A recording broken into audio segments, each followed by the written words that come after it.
Assalamualaikum warahmatullahi wabarakatuh. Alhamdulillahi wa kafa. Wassalatu wassalamu ala nabiyil mustafa amma ba'du. Kita akan meneruskan perbincangan tentang kitab hikam. Kali ini kita akan membincang masalah doa. Di dalam runtut ayat mengenai bulan Ramadan, setelah Allah sampaikan tentang kewajiban puasa dan penjelasan bahwa bulan ini adalah bulan diturunkan Al-Quran, Allah seakan-akan menyela ayat tentang Ramadan ini dengan ayat doa. Bunyinya, وَإِذَا سَأَلَكَ عِبَادِي عَنِّي فَإِنِّي قَرِيبٌ أُجِيبُ دَعْوَةَ الدَّاعِ إِذَا دَعَانِ فَلْيَسْتَجِيبُوا لِي وَلْيُؤْمِنُوا بِي لَعَلَّهُمْ يَرْشُدُونَ. Artinya kira-kira, dan jika engkau ditanya, wahai Muhammad, tentang aku, sampaikan kepada orang-orang bahwa aku ini dekat sekali. Ujibu da'watad da'i idza da'an. Aku akan menjawab panggilan orang-orang yang memanggil aku. Falyastajibu li.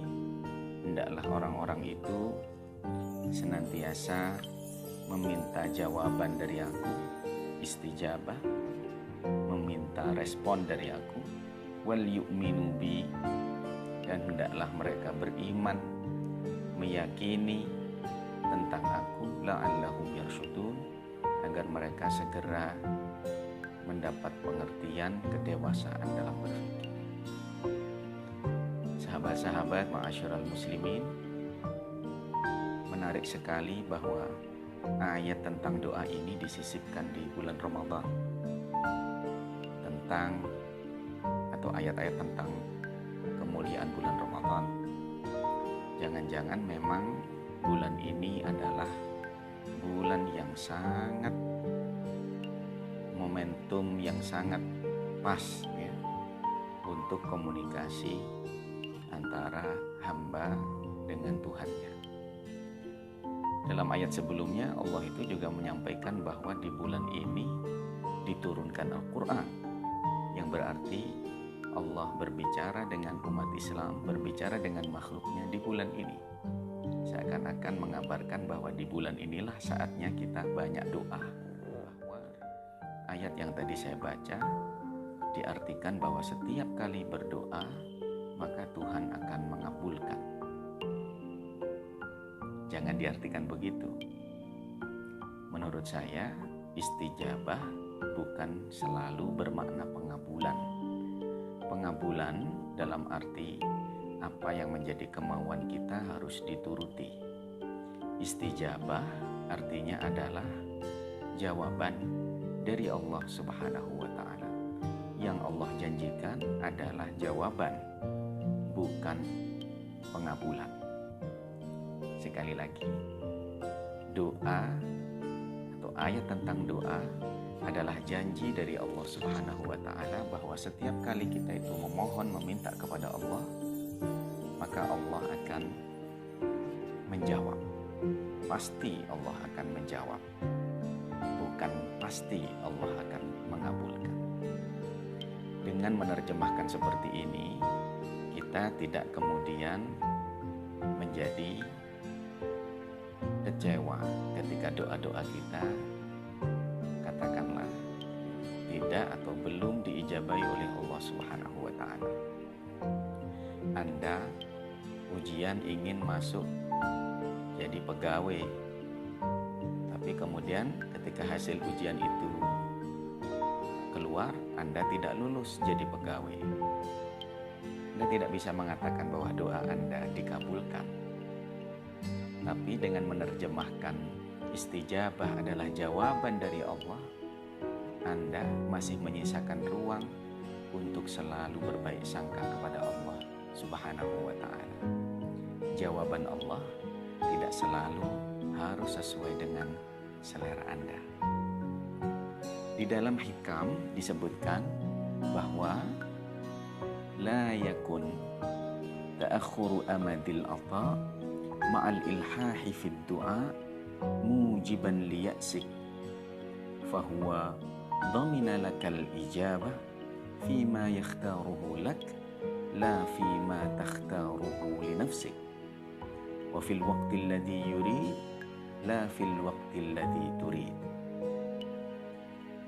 Yang artinya Allah Subhanahu wa ta'ala ini ya, secara garis besar jangan kemudian doamu yang kamu sampaikan dengan memaksa itu kemudian tidak kamu dapati sesuai dengan harapanmu. Jangan menjadikan itu sebagai mujiban liya'sik, menjadikanmu putus asa, buruk sangka kepada Allah SWT dengan mengatakan, doaku tidak dikabulkan, permintaanku tidak diberi.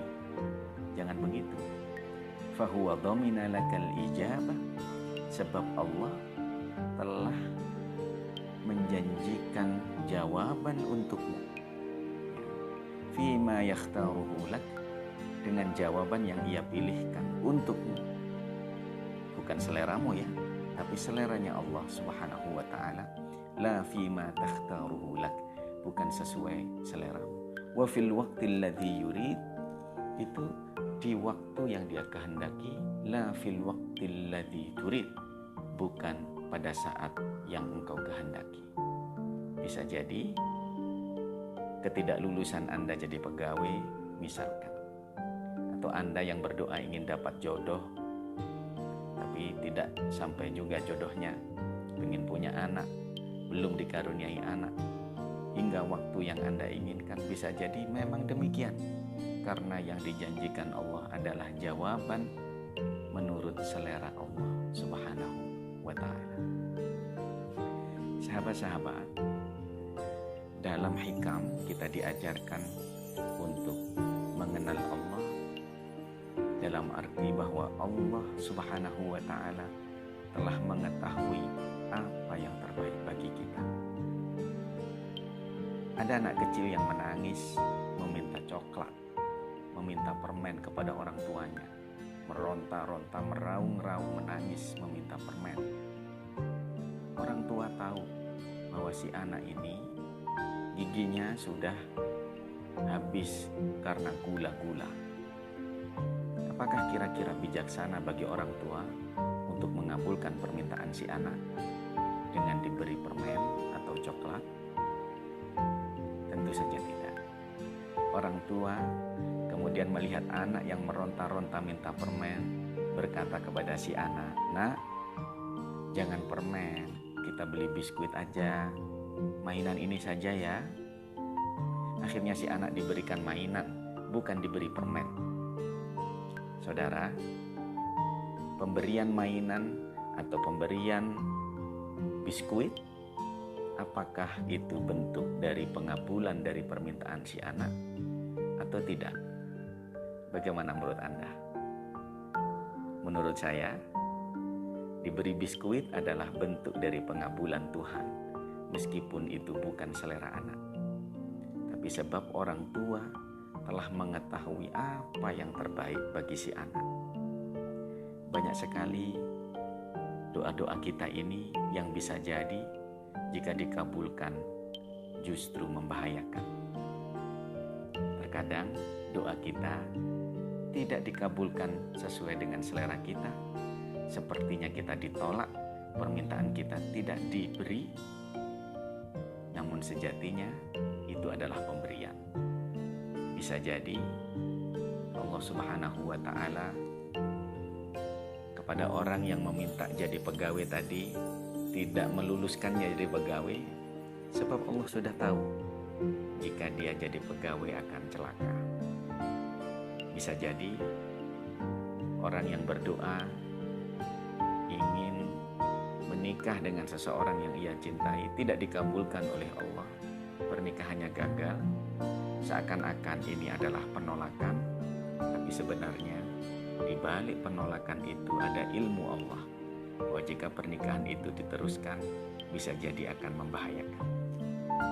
Ada orang yang ingin punya anak, Allah lebih tahu, bisa jadi dia tidak diberi anak lebih baik daripada dia diberi anak yang nanti akan menjadi anak yang durhaka.